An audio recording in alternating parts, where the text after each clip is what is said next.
All right, so we are continuing in our study of the prophets. We are in Jonah. Gone back and we're redoing Jonah.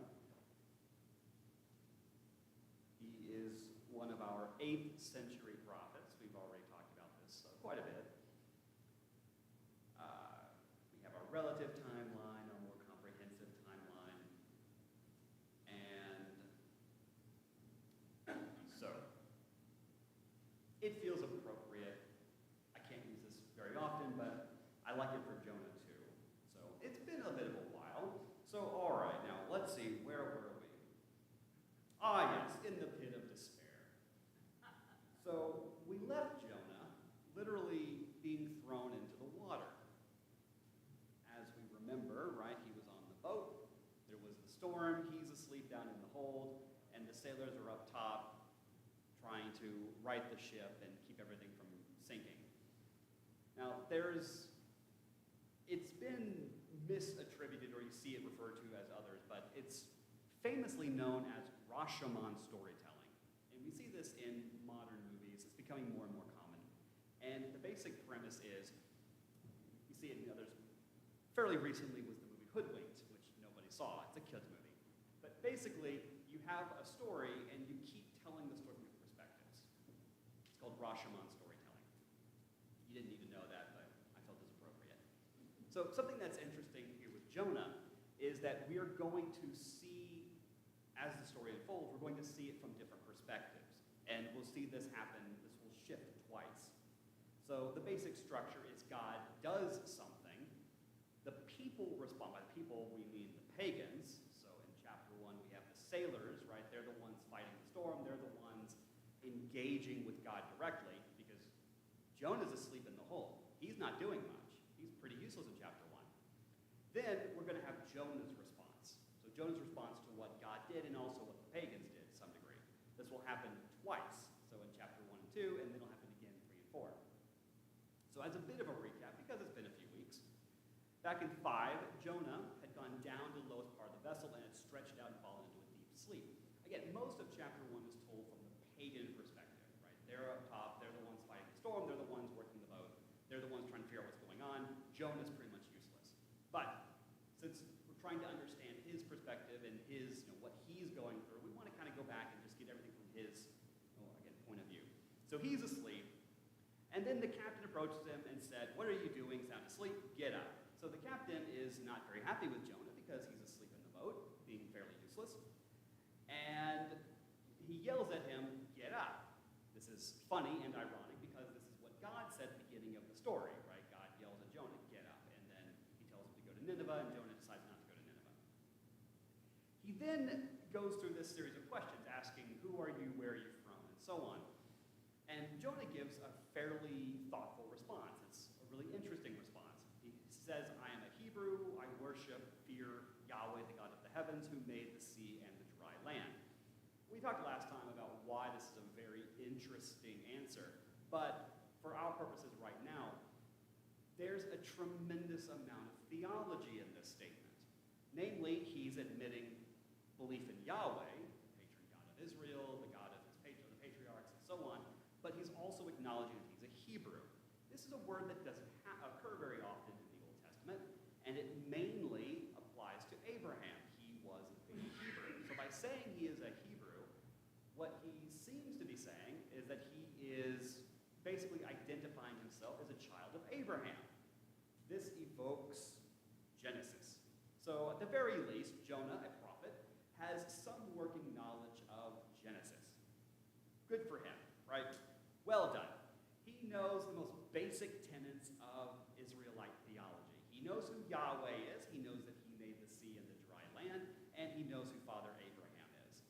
Hopefully most people who go through Sunday school know at least those two things. So, yes, it's filled with theology, but at the same time it's kind of basic theology. We'll come back to that as we go through. So verse 15. "Then they picked up Jonah and threw him into the sea, and the sea stopped its raging." So just as Jonah said, right, the lot fell on him, and he said, "Throw me into the sea, and everything will be fine." The sailors don't want to, and so they're fighting it. They don't want to kill Jonah. They don't want to anger Yahweh further, but ultimately they Jonah into the sea. And then skip down to verse 17. Now the Lord had appointed a huge seafaring creature to swallow Jonah, and Jonah was in the fish 3 days and 3 nights. And all the people cheered, because this is the verse that we know, this is the verse that we love, and you can just kind of put a nice bow on the book of Jonah, because that's really all that we care about. That he was thrown into the sea stopped raging, and then he was in the fish, whatever, for 3 days and 3 nights. Now, there's obviously more to this story. There's actually 3 more chapters, not that we tend to care about that. But we're going to cover them just so we can cover them. The obvious question is, and we have to go over it because we're doing Jonah again, what swallowed Jonah? Now, we've got a couple of options. Was it a whale? We'll talk about that. Was it a shark? And what's the difference? Well, scientifically, whales are technically mammals. Sharks are technically fish. They're different. Could it be some sort of dinosaur? And by dinosaur, I don't mean something like the megalodon or something like that. What I mean is, could it be a sea creature that no longer exists? This story would have happened over 2,000 years ago. That seems rather possible. The Mediterranean is large, and could it just be something that we don't have access to anymore? So maybe it's not a sea creature that's currently alive, but could it be something that was alive 2,000 to 3,000 years ago? Possibly. Could it literally just be a miracle in the sense that God materialized something for that brief moment of time that swallowed Jonah and then spat him out? I mean, if we believe that God can do anything, then presumably he could do that. He could just create something specifically for this task. And there's really no way to prove or disprove the 4th option. Now, in response to the whale, and I mentioned this last time we went through Jonah, but I'll bring it up again. In the 1890s, a man named James Bartley was swallowed by a sperm whale. He was in the whale for about 36 hours. He emerged blind, no hair, and his skin was bleached white. On his tombstone was written a modern-day Jonah. It's strange to me that most of the early 20th century commentaries include this story as evidence that, yes, you can have people, full-grown men, swallowed by whales and then recovered later. Most modern commentaries kind of ignore the story. I'm not sure why. It's an interesting story. In a slightly different note, but I can't help acknowledging this because it's really funny to me. When I was in high school, I was reading through the entirety of Moby Dick, because of course I was. And there is a chapter called Catology that is literally the study of whales. And the entire chapter, this is why Moby Dick is so big, by the way. There's an entire chapter on the scientific classification of whale. And in this chapter, he goes through all of the scientific arguments for why a whale is not a fish. And this is roughly the end of the chapter. Be it known that waiving all argument, I take the good old-fashioned ground that the whale is a fish and call upon holy Jonah to back me. Now, this is obviously Melville being tongue-in-cheek, and he's making fun of the Bible, because his point is, if all of science says one thing, but the Bible says something else, obviously the Bible is right, we should ignore science. He doesn't actually believe that. This is a joke. He's poking fun at the Bible. But it's still funny to me that he would go through this whole chapter and then have this final dig at Jonah just because he could. So the correct answer to all of this is Jonah was swallowed by a dog. Because that is the word in Hebrew. He was swallowed by a dog. Now, the joke is that the word dog, and it's pronounced dog, is the word for thing that swims in the water. It's their word for fish. So the Hebrew word for fish is dog. You now know the Hebrew word for fish. Congratulations. It is funny that, and everyone laughs the first time they see it, that the word for fish in Hebrew is dog. So, in short, we have no idea. Could this have been a miraculous in the sense that God just proved something into existence? Yes, of course. Could it be a creature that no longer exists, whether it was a mammal or a fish? That's possible. Could it be some sort of whale? Yes, because we do have evidence of whales swallowing people and then them being recovered. They're very rare, but there are occurrences like that. So we don't know. But is it possible? Yes, it is possible as far as we know. But we're going to cover more about why this is significant beyond just how realistic is it. So verse 17, again. Now the Lord had appointed a huge fish. This word appointed seems important, that God has done something presumably outside of the natural order. As I mentioned before, but just for clarification, the word appointed is going to occur 2 other times. However, we're going to expand this a little bit and acknowledge that there are 4 times, because I think we can include the first one, where God is going to do a miracle, where God is noted as acting outside of the natural order. Now, the 3 times that the word appointed appears, he appoints this sea creature, he appoints a plant, and he appoints the caterpillar or bug or whatever. These are all noted as God intervening in creation. He also intervenes with the storm. It says that because he throws the wind. So he is interacting with creation 4 times. But this is the first time that we have this appointing. He is calling upon the sea creature to do something. So he appoints the huge fish, the huge sea creature, to swallow Jonah, and Jonah was in the fish 3 days and 3 nights. Now, getting the obvious out of it, that we see an absolute parallel between Jonah being inside the sea creature and Jesus being in the tomb. We know this because Jesus himself calls upon this as a parallel. He talks about the sign of Jonah. So just like Jonah was in the whale, sea creature for 3 days, the Son of Man will be in the tomb for 3 days. Okay, so we have the obvious point, and we have how it's applied to the New Testament kind of out of the way. But within the context of this story, within the kind of what's going on, what exactly is the point? Why is God doing this? Why is he going to such extremes?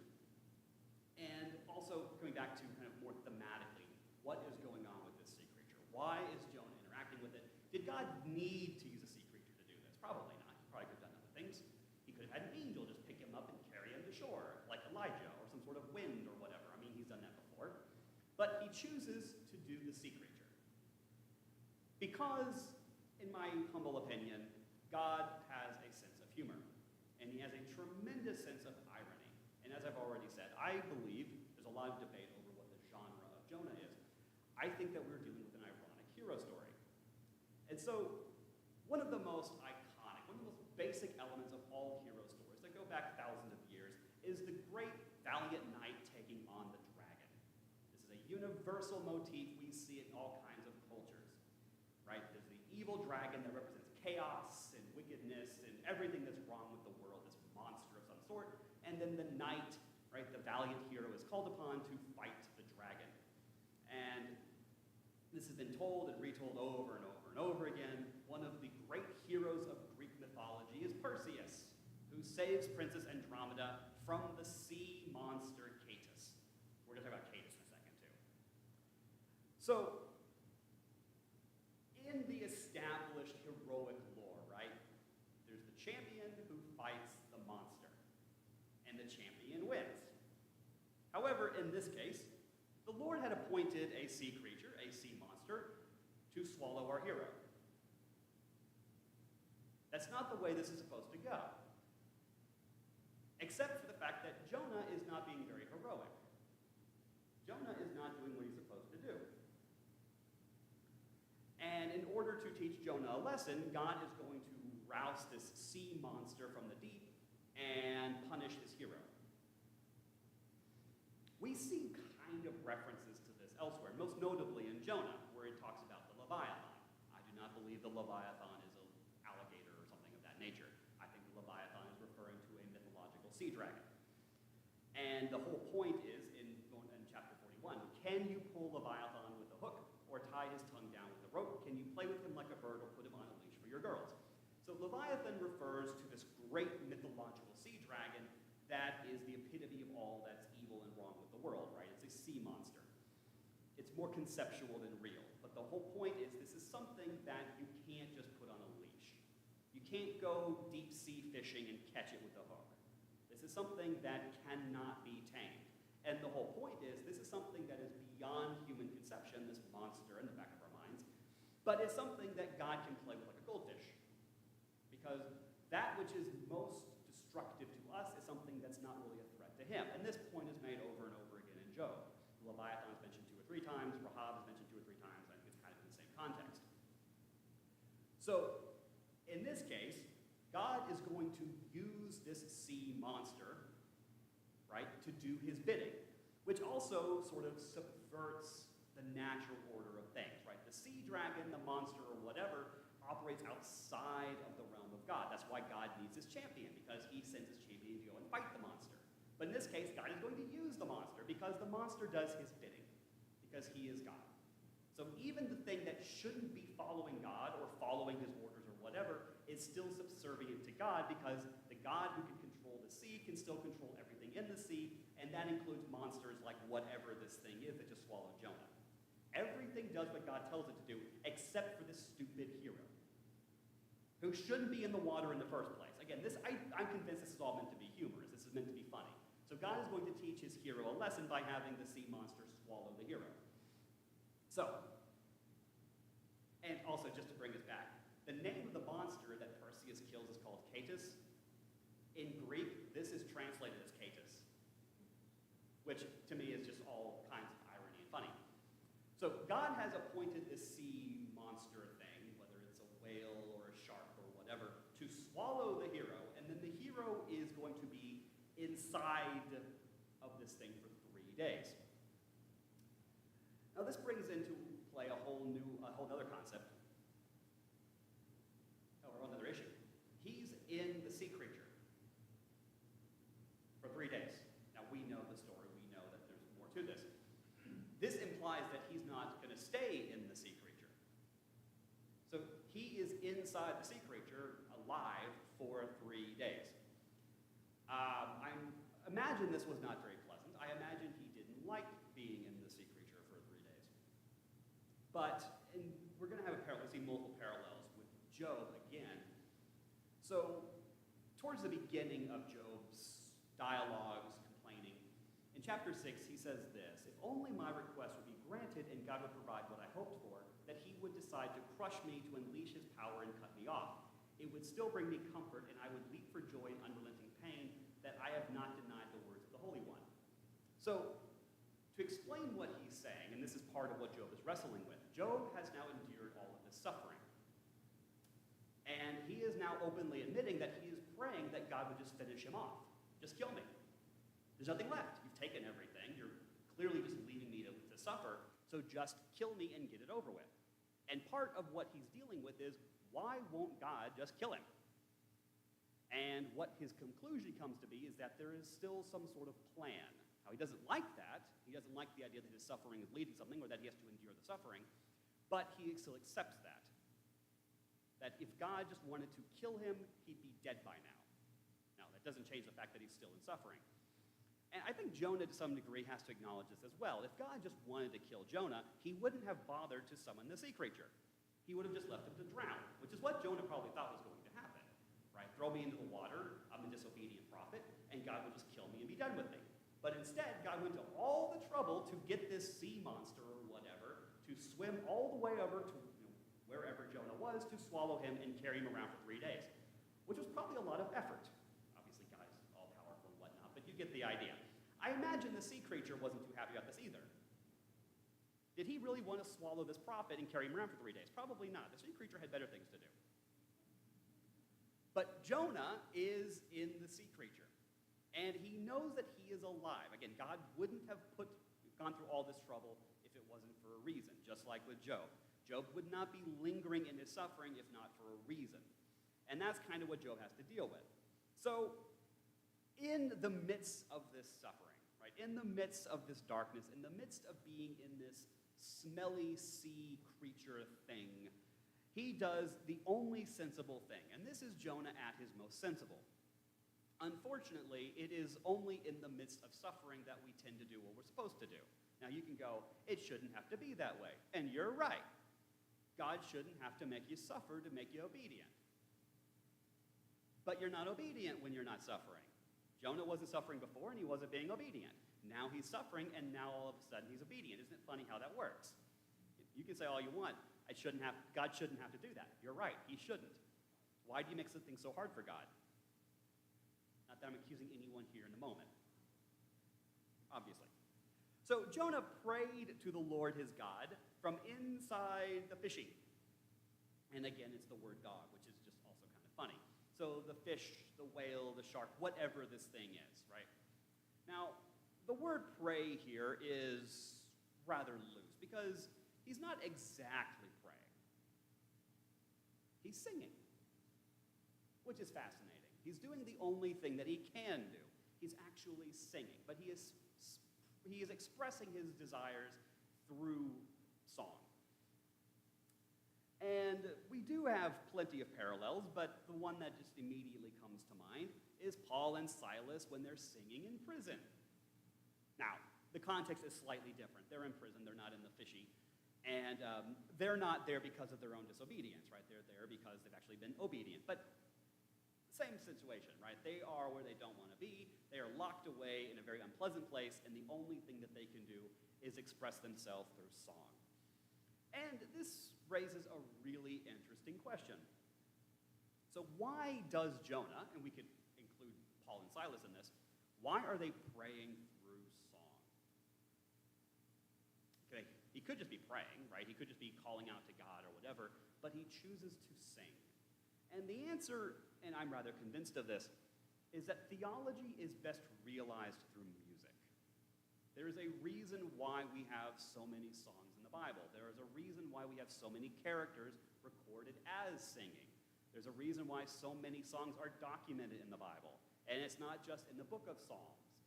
We have, here in Jonah, we have multiple prophets who are documented as writing songs. We, of course, have David. We've got Moses, Miriam. I mean, it seems like Deborah. All of these songs, right? And so it's rather important that we have, since theology is best realized through song, and this is something that I've said in other contexts, and I will continue to say, it's important that we sing good songs, songs with good theology. Part of the reason why I think that this is true is because songs are catchy, songs are easy to remember. I can ask all of you here, you don't have to answer, please don't answer. Off the top of your head, how many sermons can you recite? How many of you here can recite whatever the sermon was this morning? Don't answer that. How about last week? How about last year? But if I were to ask you to start singing songs, if I were to ask you to start singing songs that you may have learned when you were a teenager, I bet some of you could. And not just church songs. I'm sure that there are some ditties from the 40s and the 30s or whatever, whenever Larry was young, that he remembers. Because these have just become ingrained in your head. They are part of who you are. You just absorb them like a sponge and they never leave your head, like the wheels on the bus go round and round. It will just be there in your head long after you are dead. You'll probably be singing it in heaven. The wheels on the bus. I hope that's not true. Otherwise, that might be closer to hell. But you get the idea. There are songs that just sort of become attached to who we are. And I think that that's really the point, that's why songs are so important, because we need the songs. And when we are in situations like Jonah in the fishy or Paul and Silas in prison, what are they doing? They are singing, because that is how they know how to convey theology. That's how they know how to convey. It's easy to remember songs, and it's easy to express them. They are catchy. Other people can join in, right? It's not just an individual moment, but it's also a communal one. So songs are very, very important. Not to get too technical, but when it comes to the Psalter, we generally classify them into 5 categories. You've got the laments, where you're basically complaining. That should be somewhat self-explanatory. There is a technical distinction. So a lament is just general, woe is me, whereas the complaints are more, why did you do this to me? And it's usually complaining about God. Then you have the thanksgiving songs, which are, again, self-explanatory, where you're just offering thanks to God. You have the praise songs where you're praising God, and there is a distinction between offering thanks and offering praise. There are royal songs, usually praising the king and praising the office of the king. There are a few of those. And then there are just kind of general wisdom songs, just, again, more generic. These are loose classification, but they give you at least some idea, and these are kind of the 5 accepted forms. Now, if I were to ask you, which of these 5 is the most common? By far, not even close. No one wants to say. You all know what it is. What?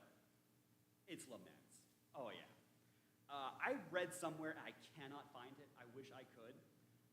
I've read somewhere, and I believe it, that there is more lament in the Old Testament than all of Paul in the New. I believe that. I wish I could find that quote somewhere. I'm pretty sure I remember who wrote it, but so yes, lament is the most common, and because people like to complain, and God's people like to complain. Whether it's the Old Testament, the New Testament, we love to complain. And so Jonah is in the fishy. He's not very happy where he is. He's not happy with his situation. And so what is he going to do? He is going to offer a lament.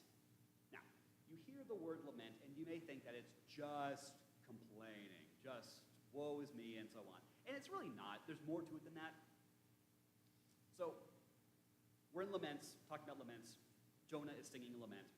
There are roughly 3 parts to a lament, and I'm going to use the language of equilibrium because to me it's just easy to remember. And basically, in a lament, you've got 3 parts.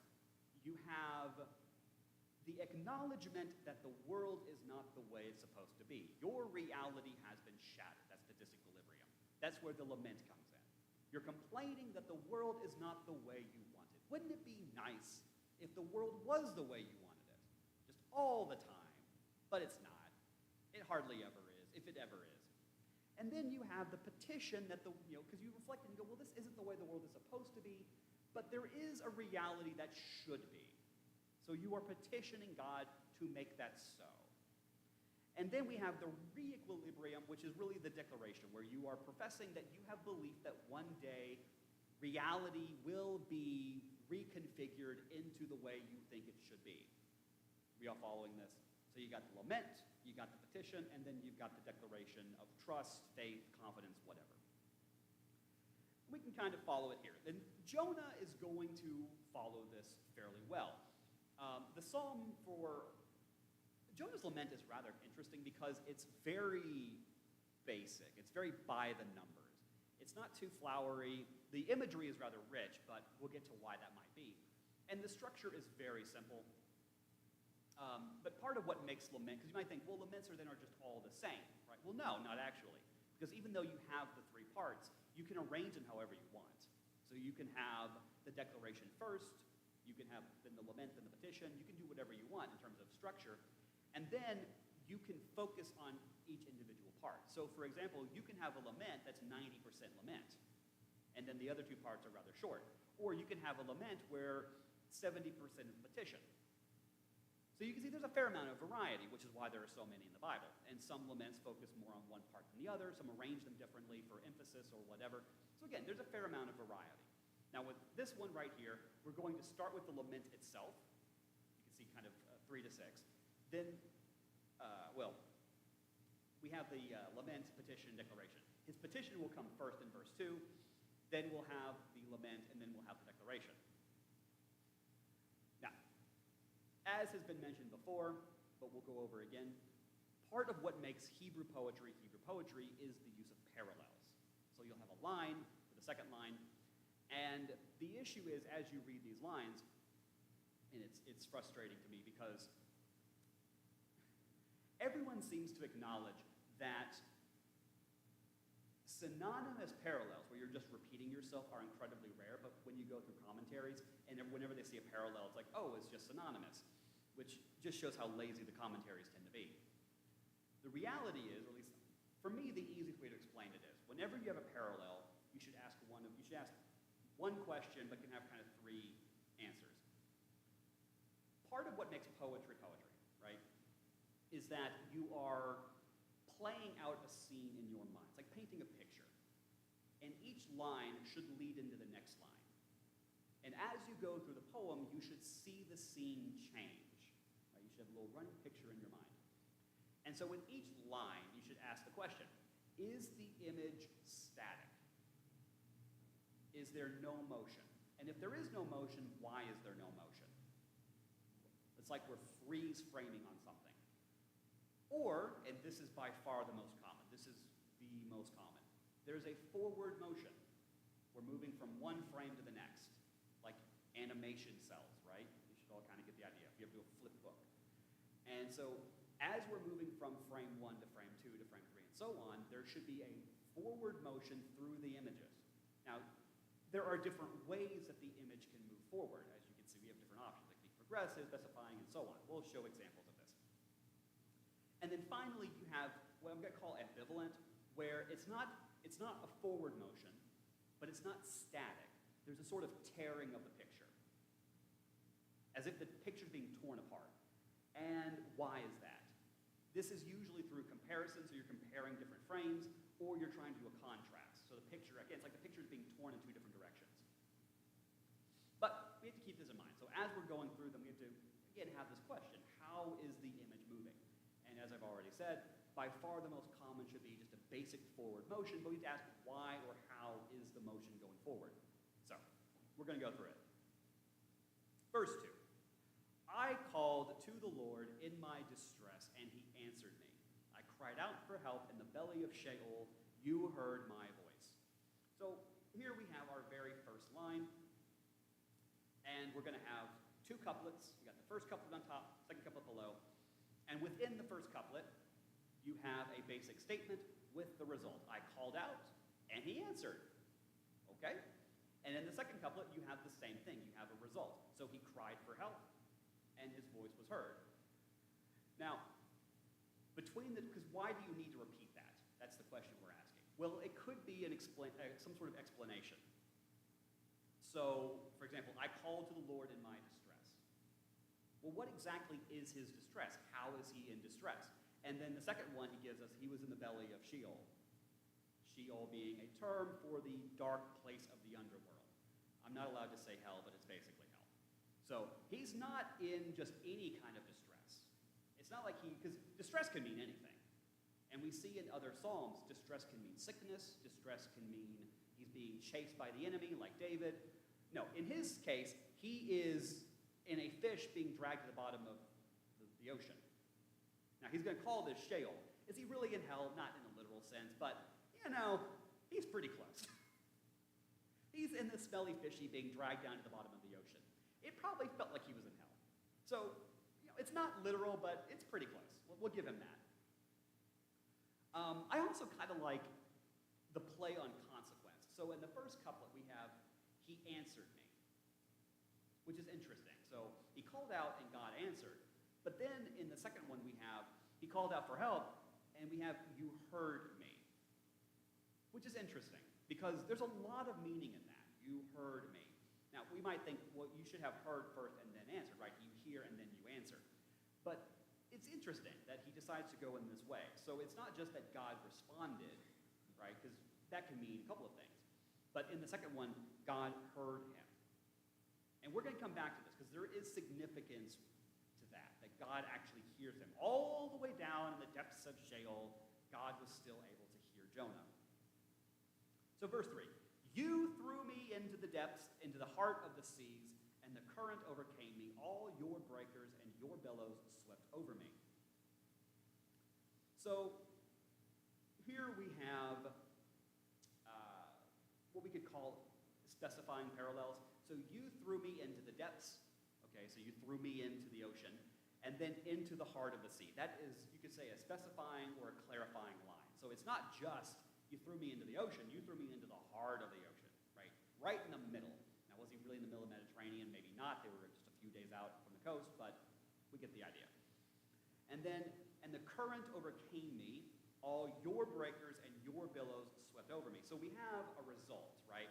So the first couplet is, you threw me into the sea. And then the result of that is he's being overwhelmed by the sea. So we get that. But then within the second line, we have another specifying. Because it's not just the currents, right? Because imagine, right, he's in the ocean, he's floundering or whatever. It's not just that the waves are, covering him over. It's your breakers. It's your billows. Because this is God's ocean. Right? This is all because God wanted it to happen. He has willed this into existence. God is the reason why, say God, right? I get it. Jonah is being disobedient. He was the one in the boat and so on. But God caused the storm. God is the one who won him in the ocean. And now he is completely at the mercy of God. This is very similar to other Psalms. Most notably is Psalm 88. You put me in the lowest part of the pit, which is kind of similar to what Jonah just said. Your wrath weighs heavily on me. You have overwhelmed me with your waves. So it's not just that the waves in an abstract way, but your waves, right? This This is your doing. This is you that's pummeling me with the water. Now, in Jonah, this is somewhat literal, but we can also take this symbolically. Whatever the ways might be, whatever you're going through, blah, blah, blah, right? Verse 4. But I said, I have been banished from your sight, yet I will look once more toward your holy temple. Now, this is really interesting, I think, because we have our main verse, which is in the middle, which we're going to talk about. But before, we had, your breakers, your bellows, right? He's in the water. He's being overwhelmed by all of that. And then we have an emphatic contraction, but I. So despite what's going on, despite the severity of the situation, Jonah says, but I. So this is a contrast, right? You've got the two images. And yes, there's sort of a tearing apart. On the one hand, you've got Jonah floundering in the ocean, right? That's being overwhelmed by all the water. And then it's almost like he's kind of shifting from that image to a completely different image, right? And now for something completely different.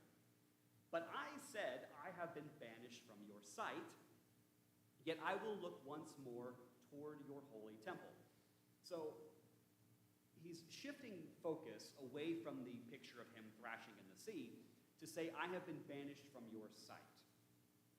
So this shows a fair amount of self-reflection. We might think that the problem in this moment is Jonah floundering in the water. But in his moment of clarity, it's amazing how suffering can do that. In his moment of clarity, he realizes the problem is not that he's floundering in the middle of the ocean, that he's on the verge of drowning. The problem is that he ran away from God. Again, this is a fair amount of clarity on Jonah's part. It's a shame that it took him this long to realize it. And so then his next line, all right, so the problem is that he has been removed from God's sight. He did this to himself. We know that. He knows it. God knows it. The whale knows it. Yet I will look once more toward your holy temple. So even though he has been banished from God, right, he's running away from God, his hope is that he will once more bask in God's presence, whether this is literally, right, he's going to go to the physical temple, or this is more symbolically, God is going to welcome him again, little column A, little column B. But we have the hope, right? The hope is it's not going to end here. And then, it's like once we shift, so we've shifted away from him floundering in the sea, right, that image, to this moment of self-reflection where he's like, well, this is the real problem. And then it's back to our regularly scheduled program. We're back to him floundering in the water. It's like, which I just think is really funny. The waters engulfed me up to the neck. So he has this moment of self-reflection where he realizes what the real problem is, and he realizes, he at least expressed some hope that this isn't going to last, and now we're back, it's like he snaps out of it, he's back to, oh yeah, I'm about to drown in water. This reminds me a lot, and I'm surprised I haven't found more people that have pointed this out. In Psalm 88, you have the first 9 verses, which are general lament. And then you have the last 4 verses, which are complaint. You, God, did this to me. And then in between, we have 3 verses, and then verse 14, which are a bunch of rhetorical questions. Like, why are you doing this? Blah, blah, blah, a bunch of questions. And then right smack in the middle of the psalm, we have this one statement of, my prayers are going to be answered. It's as though he is bookending this one statement of hope and surrounding it with not only questions, but also the lament itself. Which reminds me a lot of what he's doing here. So he's got the picture of him drowning in the water in the previous verse, and he's going to bring us back to the water in the next verse. But in between him thrashing in the water, we have this one statement of hope that is sort of taking him out of the present moment. And we can ask the question, where exactly does the confidence come from? Why does he think that God's going to save him? Is it possible, and I think that this is, well, we'll come back to that, but I think it's mainly because he's not dead yet. If God, again, if you go back to this, if God wanted to kill him, he'd be dead. If God just wanted to punish him for being disobedient or whatever, he'd just strike him with lightning and be done with it. The fact that he's putting Jonah through all of this, and to some extent, I think reinforces for Jonah that there's more to what's going to happen. Now, that doesn't mean that Jonah's going to have a very pleasant experience, but this still gives him confidence that he's going to get out of this situation. So, verse 5, the waters engulfed me up to the neck, the watery depths overcame me, seaweed was wrapped around my head, I sank to the foundations of the mountains, the earth with its prison bars closed behind me forever. That's a little exaggerating. But you raised my life from the pit, Lord my God. So, in this series of lines, we have what I believe is a progression. So, imagine, right, we have Jonah thrown into the water, and at first, you threw me into the heart of the seas, and your billows, your waves, they're overcoming me. So you can picture Jonah in the water thrashing. He's trying to stay afloat, but the waves just keep coming, they keep coming. And then we have that one little moment of realization, oh yeah, I kind of did this to myself. And now we have the waters have engulfed, and he's going down. He can't fight forever. And so we have this progression, and there's an irony there. So a progression of images, and you can just kind of see Jonah going down, down, down into the water. So the waters engulfed him, the watery depths overcame, seaweed is now wrapping around his head, and he is sinking to the foundations. He keeps going down, and the earth is kind of imprisoning itself around him. So there's a progression in the images as we see him in our minds, right, in the little mind movie, as he is getting sucked down into the depths of the water. Then we get our contrast, and we like the contrast.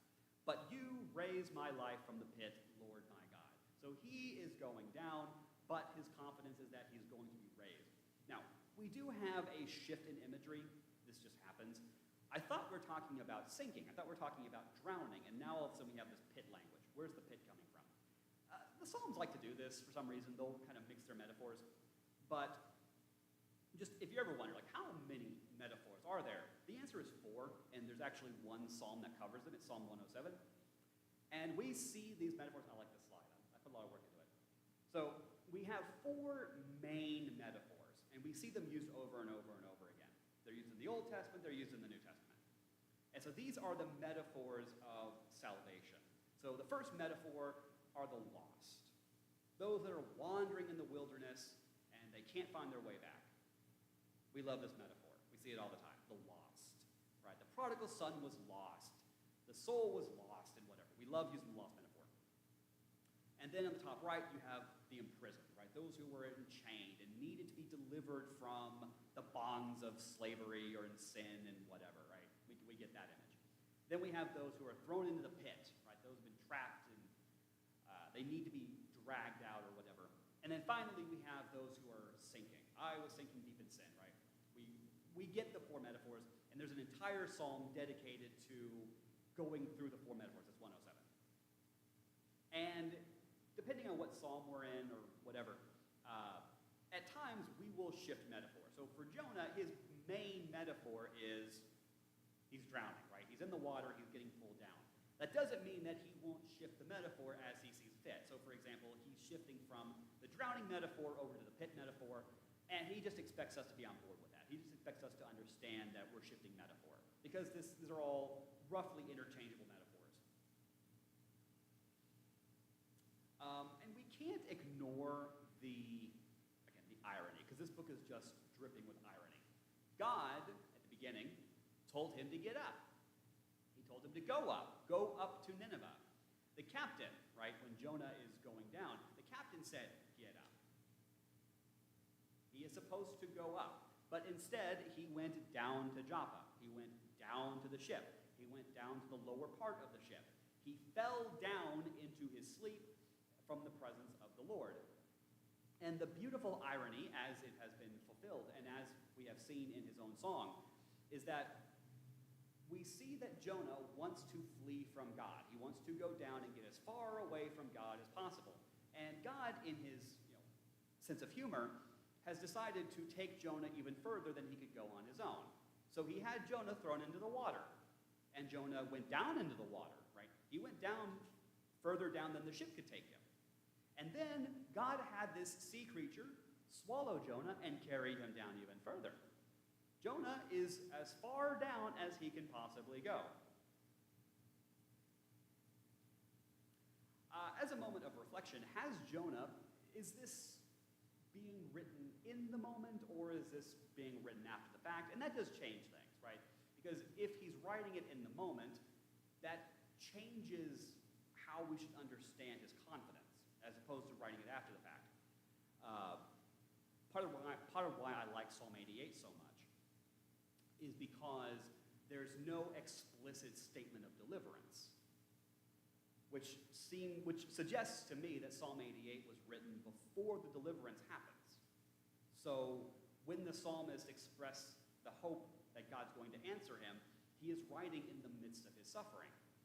So is Jonah here writing literally in the whale, or is this his reflections after the whale? I don't have a clear answer, but it is interesting to think about. But, back. So Jonah, go back to that verse, he's getting sucked down, right? He was sinking, the whale we know has swallowed him and has carried him down.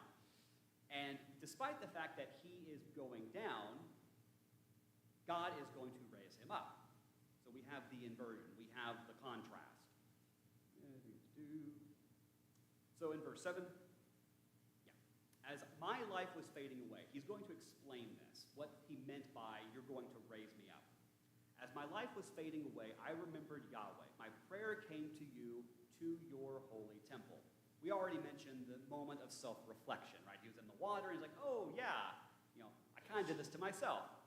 And so here we're getting a sort of clarification on that. As I was fading away, as I was drowning, right, as he's succumbing to the depths, I remembered Yahweh, and I started praying. I bet he did. A lot of people start praying when they think they're about to die. And the prayers went all the way to God. Now, we can argue with the logistics of this, but we get the idea, right? He's going down, and God's up there in the clouds somewhere, and his prayer is going up. Even though he is sinking, right? Even though he's being dragged down, literally, but also symbolically, he's being dragged down to his sin, his prayer is rising above him, and God is going to hear his prayer. So we get another series of progressive parallels, all kind of responding to, you're going to raise me up. So my life was fading away, but I remembered Yahweh, my prayer came to you and to your holy temple. So he's fading away, but his prayer is going up. And we get the contrast in the progressions, right? So he's going down, he's sinking, he's being covered with weeds and whatnot, seaweed. But as he's fading away, his thoughts, his prayers, those are going up. So he's going down, but his prayer is going up, and God is going to hear him. We already know from the very first verse, God heard him, right? So verse 8. Those who cling to worthless idols forsake faithful love. But as for me, I will sacrifice to you with a voice of thanksgiving. I will fulfill what I have vowed. Salvation is from the Lord. So our final line for the song, we have the sort of blanket statement. Those who cling to worthless idols forsake faithful love. This should be rather obvious. The qualification is a tad redundant, but idols are worthless, as we should already know. The idol can't do anything, right? We can talk about Jeremiah, Ezekiel, pretty much all the prophets, they like to poke fun at idols. The idol is just a statue, right? The statue does not have a will, the statue can't hear you. You can cue Elijah making fun of Baal. And yet, we all have our idols. Why do you have your idols? Blah, blah, blah, blah, blah. The idol can't help you. The idol can't do anything. But this is part of the delicious irony. Jonah knows, as we all should know, God can do things, right? God is the one who caused the storm. Even the sailors recognize that, and they're just a bunch of dumb pagans. God is the one who stopped the storm. God is the one who summoned this sea creature to swallow Jonah. These are things that idols do not do, right? Yahweh is a God who actually is alive and who actually participates in creation. And so just on the sheer, just logically, why would you serve an idol that can't do anything when you have a God that can do something.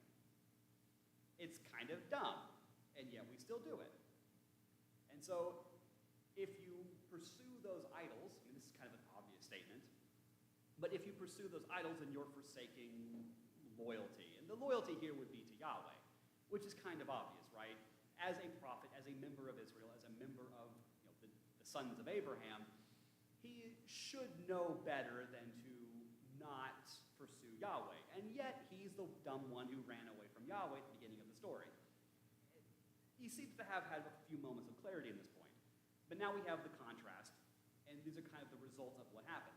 But as for me, I will sacrifice to you with a voice of thanksgiving. I will obey you, right? I'm not going to run away anymore. I will do what you ask. I will demonstrate this through my sacrifices, and I will do it with thanksgiving. I am going to, oh man, this just reeks of foxhole faith. So he is going to be obedient.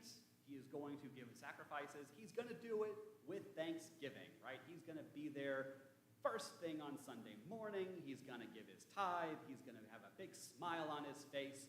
He's going to do everything the pastor asks of him, and he's never going to gripe again. Do we believe that? Wow, that was a quick shake of your head. I will fulfill what I have vowed. You can count on me. I'm going to be there. And then he goes, salvation is from the Lord, which is a true statement. So, this all sounds nice. This all sounds great. We're going to come back to that. Now, as a fun little question, was Jonah a plagiarist? Now, what I mean by that, I know Larry just gave me a funny look. Almost every single line, as beautiful as this song is, almost every line comes from another song, which is really interesting. I mentioned how vivid and rich the imagery is. Well, most of these lines come from other songs. If you have any kind of cross-reference Bible and you look at Jonah 2, you'll just find just almost an unending stream of verses because they're so generic. I was being overwhelmed by the waves. Yeah, it's like 3 songs have that line. Why is that, though? And my answer is, and I say plagiarist is just kind of in fun, sort of tongue-in-cheek. But my thinking is, Jonah, right, we know he knows his Genesis. We know he knows who Abraham is. We know he knows who Yahweh is, and he created the sea and the dry land and so on. But it seems like he also knows his Psalms pretty well. And so he's in the sea creature. He's there in the dark. He doesn't have much to do for 3 days. And so he's singing through these songs. And while he is singing through these songs, he's starting to write his own song, just sort of piecing together various lines from all these songs into something somewhat original and something reminiscent of his current situation. He's pulling from the Psalter, it seems. I think that this is an interesting and reasonable thing. Again, he has nothing else to do for these 3 days. He's in the dark, smelly fish. And this should reinforce my previous point at the beginning, how important it is that not only we know our Scripture, and you should know your Bible. You should probably know your Bible better than you already do. But you should also know your songs. You need to know why they're important. You need to know what the theology is behind it, and you need to have them ready because they're important. Here, Jonah, in the depths of this, of the sea creature, he's relying on his memory of the Psalter. That's what he's quoting from. That's what he's relying on. Could he be reciting passages from Genesis or whatever? Possibly, but it seems like what he's doing is he's just reciting the Psalter. He's just going through the songs over and over again in his head. That's how he's passing the time, and that's what's kind of clinging him to what sanity and what spirituality he can. Again, this is a good lesson for when we go through our own bouts of suffering, that we should be turning to our songs and hymns and so on. Now, just because we know that Jonah knows his Genesis, he knows his hymns, does that mean that he actually understands what he is saying? So my favorite example, because it's always a great example, is in Matthew 16. So Simon Peter answered, "You are the Messiah, the Son of the living God." Peter is that student at the back of the room who's not really paying attention, and then the teacher asks, "What's the answer?" And the kid blurts out 4, and the teacher says, "Okay, how do you know it's 4?" And the kid doesn't know. So he gives the right answer, and Jesus responded, Simon, son of Jonah, you are blessed, because flesh and blood did not reveal this to you, but my Father in heaven. And then 6 verses later, he turned and told Peter, get behind me, Satan, you are an offense to me because you're not thinking about God's concerns, but man's. So in 6 verses, we went from God commending Peter because he had received revelation beyond human understanding to being called Satan because he wasn't wanting to do what God told him to do. That's a pretty big reversal. All right, that escalates pretty quickly from, again, 6 verses. And Peter's not the only one who does this. As we've talked about before, I think we see this with Samson. Samson seems to know what to say. He seems to know his Bible. That doesn't necessarily mean he believes it or that he acts on it in the appropriate way. So Jonah is saying the right stuff. Jonah seems to know his hymns. He seems to be expressing himself correctly. The question is, does he really understand it? Does he really believe it? And perhaps most significantly, is he actually going to do all of this? We'll have to wait and see. But here we have in verse 9, right? But as for me, I will sacrifice to you with the voice of thanksgiving. I will fulfill what I have vowed. Salvation is from the Lord. This is the final line of his little lament. And this is the right thing, right? This is what he should be saying. This is the correct thing to say. If Jonah had said this at the beginning of the story, he wouldn't be in the smelly fish right now. If God had said, get up, and Jonah says, I'm up, I will sacrifice, I will be thankful, and I will do what you tell me to do, then Jonah wouldn't be in trouble. He wouldn't be suffering, because this is how he should have been from the very beginning. He shouldn't have had to experience all of this to have him say this. And even then, just because he has said it, does he actually believe it? Does he intend to do this? I don't know. We'll have to find out. But we do have, again, as part of our beautiful contrast, this is roughly how the previous chapter ended. And this goes to the sort of the inherent irony of the book. We had our pagan sailors, right, who don't really know what they're doing, who don't really understand, but they're just on the boat. And after they have experienced the storm, after they have experienced what Yahweh has done, it goes, the men feared the Lord even more, they feared Yahweh, and they offered a sacrifice to the Lord and made vows. Here we've got these dumb, silly pagans who don't know any better, and yet, just out of what little they experienced, they know better than to go back on this. They make their own sacrifices. They made their own vows. And yet, just out of what initial interaction they had, and yet God's own prophet, Jonah, it wasn't enough for him. It wasn't enough for him to just follow God and be obedient. So why is it, and this is really going to get to the theme of the book, because I think we tend to focus on the wrong things. Why is it that God's own prophet, who supposedly has his theology, who knows the Bible, who knows his hymnal, who can sit in a whale for 3 days and write laments beautifully, why wasn't he doing this? Why wasn't he offering sacrifices and being obedient like he should have, like he knows better? And these dumb, silly pagans who don't know better, they're acting correctly. They're responding correctly, even in their own ignorance. We'll talk about this more next time when we finish up. But the book is really, if we're talking about just kind of one theme, it really is about divine judgment. Because, as I've said, I've kind of beaten this horse to the ground, we tend to think of judgment as just punishment, and that is not true. Judgment and punishment are not the same thing. Judgment will often entail punishment, but punishment is punishment, judgment is judgment. Specifically, we're talking about divine judgment, when God goes out of his way to administer justice. And as we've already said, if God just wanted to punish Jonah, he could have done that. He could have struck him dead. He could do a number of things. But instead, he is going to administer justice because he is going to right the wrong. The wrong in this case being his disobedient prophet, right? Because Jonah isn't doing what he's supposed to be doing, not behaving correctly.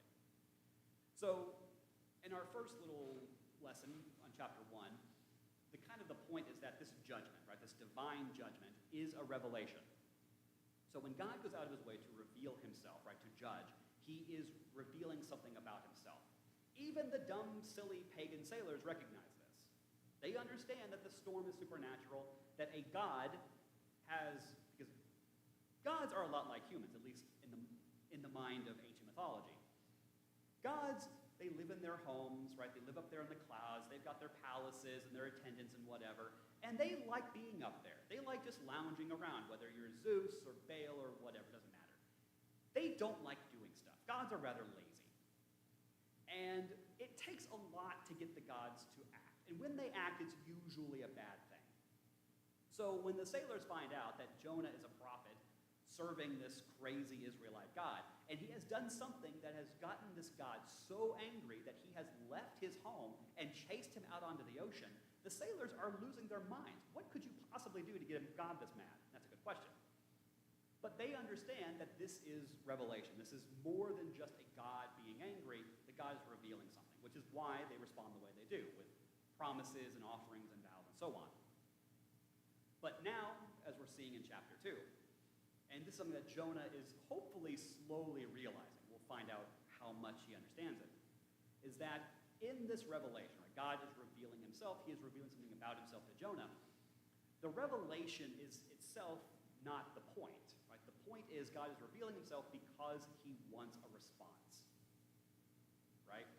It's not just to teach Jonah a lesson, he wants Jonah to act on that. Now, the sailors seem to already understand that, right? They got the message, these dumb pagan sailors. They've already made vows, they've already made sacrifices. Jonah has to learn something. And as people of God, we're supposed to identify with Jonah, not the sailors. I'm just letting you know that. So Jonah is learning something here. And that God is not, the revelation itself is not the point. The point is he wants the response. And so now Jonah has responded, and we're going to have to figure out where this goes next. But that's enough for tonight. Mr. Larry, would you like to close in prayer?